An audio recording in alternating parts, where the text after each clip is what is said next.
பாகு பதம் தேவையில்லைங்க. வின்டர் ஸ்பெஷல் கருப்பு எள்ளு உருண்டை கொஞ்சம் யூனிக்கா எப்படி செய்யலாம்னு பார்க்கலாமா? கருப்பு எள்ளு 1 கப்பு மீடியம் ஃபயர்ல ட்ரை ரோஸ்ட் பண்ணி வேற ஒரு தட்டுல டிரான்ஸ்ஃபர் பண்ணி எடுத்து வச்சுக்கோங்க. அடுத்ததா 1/4 கப்பு வெள்ளை எள்ளு, இதையும் ட்ரை ரோஸ்ட் பண்ணி எடுத்து வச்சுக்கோங்க.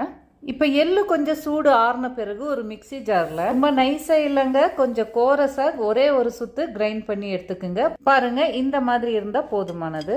அடுத்ததா 1 கப்பு வெல்லத்தை மீடியம் ஃபயர்ல இந்த மாதிரி மெல்ட் பண்ணி எடுத்துக்குங்க. ஒரு 1/4 கப்பு வெல்லமும் சேர்த்துக்கிட்டு இதோட நல்லா மெல்ட் பண்ணிக்குங்க. வெல்லம் பாருங்க இந்த அளவுக்கு நல்லா மெல்ட் ஆன பிறகு ஏற்கனவே கிரைண்ட் பண்ணி வச்சிருந்த இந்த எள்ளும் சேர்த்துக்குங்க. கூடையே ரோஸ்ட் பண்ணி வச்சிருந்த இந்த வெள்ளை எள்ளையும் சேர்த்துக்குங்க. கடைசியாக ஒரு பிஞ்சு உப்பு சேர்த்துட்டு லோ ஃப்ளேமில் 1 நிமிஷம் நல்லா மிக்ஸ் பண்ணி எடுத்துக்கோங்க. கொஞ்சம் சூடு ஆறின பிறகு 1 டேபிள் ஸ்பூன் நெய் சேர்த்துட்டு இன்னும் உருண்டை பிடிக்க ஆரம்பிக்கலாம். உருண்டை பிடிக்கும்போது கொஞ்சமாக கெட்டியாக அழுத்தி உடையாமல் உருண்டை பிடிச்சி எடுத்து வச்சுக்கோங்க.